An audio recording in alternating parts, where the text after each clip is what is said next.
కరీంనగర్ జిల్లాలో రేషన్ షాప్ల ముందు భారీ క్యూ లైన్లు కనిపిస్తున్నాయి. ఇదంతా సన్న బియ్యం జోష్ అని తెలుస్తోంది. రేషన్ షాప్లకు ఇప్పటికే జనం క్యూ కట్టారు. పలు రేషన్ షాప్ల ముందు భారీగా క్యూ లైన్లు కనిపిస్తున్నాయి. కరీంనగర్ జిల్లాలో లబ్ధిదారులకు సన్న బియ్యం పంపిణీ కొనసాగుతోంది. కొన్ని రేషన్ షాపుల్లో స్టాక్ తరిగిపోతోంది. సన్న బియ్యం పంపిణీపై ఆనందం వ్యక్తం చేస్తున్నారు జనం. ఈ స్కీమ్ ను కొనసాగించాలని కోరుతున్నారు. సన్న బియ్యం ఇస్తారు కాబట్టి అందరూ బాగానే తింటారు. దొడ్డు బియ్యం అంటే జర ఇబ్బంది అయితే పిల్లలు తింటలేరు. ఇప్పటి నుంచి అయితే ఇక సామాన్యునికి మాత్రం సన్న బియ్యం కూడా తప్పింది. అంటే ఖచ్చితంగా ఇది తీసుకెళ్ళాల్సిన బియ్యాన్ని వంట చేసుకొని తింటారు. ఏమనిపిస్తుంది? ఏమన్నా బియ్యం బాగానే ఉందా? బాగానే ఉన్నాయి, బియ్యం మంచిగానే ఉన్నాయి. వంట చేసుకుంటే బాగానే ఉంటుంది. బాగానే ఉంటుంది అన్న. ఖచ్చితంగా మీరు ఇక్కడికి వచ్చి తీసుకుంటున్నారు? తీసుకుంటారు. 10 నెలలు నేను తీసుకుంటాను కాబట్టి మంచిగా బియ్యం మంచిగా ఉంటుంది. సన్న బియ్యం ఇప్పుడు సన్న బియ్యం ఇస్తుంది, కానీ ఇవాళనే ఫస్ట్ స్టార్టింగ్.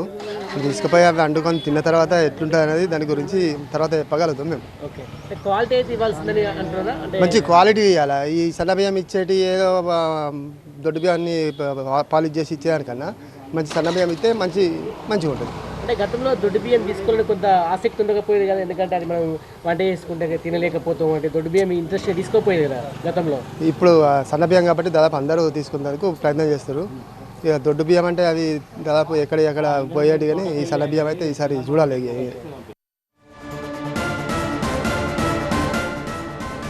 కరీంనగర్ జిల్లాలో పరిస్థితి మరిన్ని వివరాలు మా సీనియర్ కరెస్పాండెంట్ సంపత్ అందిస్తారు.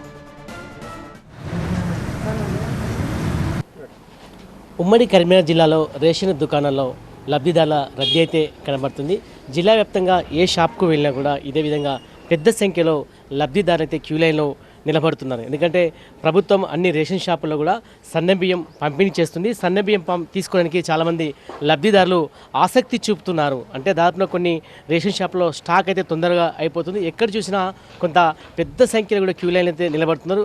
గతంలో దొడ్డు బియ్యం ఇచ్చినప్పటికీ చాలామంది ఇతర వారికి అమ్ముకునే, కానీ ఖచ్చితంగా సన్న బియ్యం ఇస్తున్న క్రమంలో ఖచ్చితంగా ఈ బియ్యాన్ని వంట చేసుకొని తినడానికి లబ్ధిదారులు ఆసక్తి చూపుతున్నారు. ప్రస్తుతం మనం కరీంనగర్లోని సప్తగిరి కాలనీలో ఒక రేషన్ దుకాణంలో ఇక్కడ చాలా హడావుడి కూడా కనబడుతుంది. ఉదయం 9 గంటలకే పెద్ద సంఖ్యలో కూడా లబ్ధిదారులు వస్తున్నారు.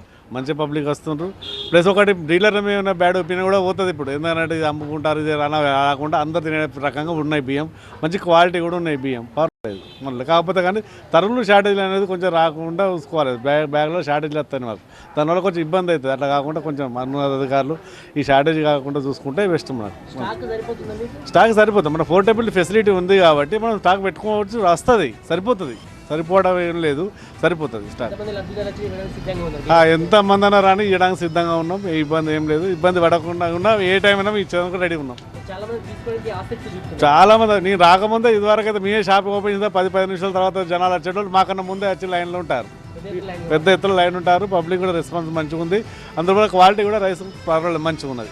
ఒకసారి నేను సన్న బియ్యాన్ని చూపించే ప్రయత్నం అయితే చూస్తాను. చాలామంది బియ్యం కూడా బాగుందని చెప్పి లబ్ధిదారులు కూడా చెప్తున్నారు. ప్రతి ఒక్కరికి అంటే దాదాపు 6 కిలోల బియ్యాన్ని అయితే ఇస్తున్నారు. ఖచ్చితంగా వంటకి ఎంతో ఉపయోగపడుతుంది కాబట్టి ప్రతి పేద మధ్యతరగతి ప్రజలకు ఎంతో ఉపయోగకరంగా ఉంటుంది. చాలామంది లబ్ధిదారులు మాత్రం సన్న బియ్యాన్ని తీసుకెళ్తున్నారు. గతంలో మాత్రం పెద్ద సంఖ్యలో అక్రమంగా ఈ బియ్యాన్ని దొడ్డు బియ్యాన్ని అమ్ముకునేవారు, కానీ ఖచ్చితంగా సన్న బియ్యం తీసుకున్న ప్రతి లబ్ధిదారు కూడా వంట చేసుకుంటున్నారు.